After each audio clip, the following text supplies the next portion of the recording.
ଅତରରୁ ଉଛୁଳି ପଡୁଛି ମହକ ସେ ଓଡ଼ିଆ ପଣର ଆଜି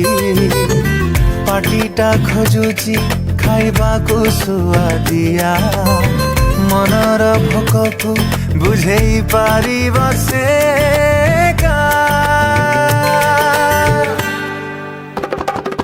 ମୋ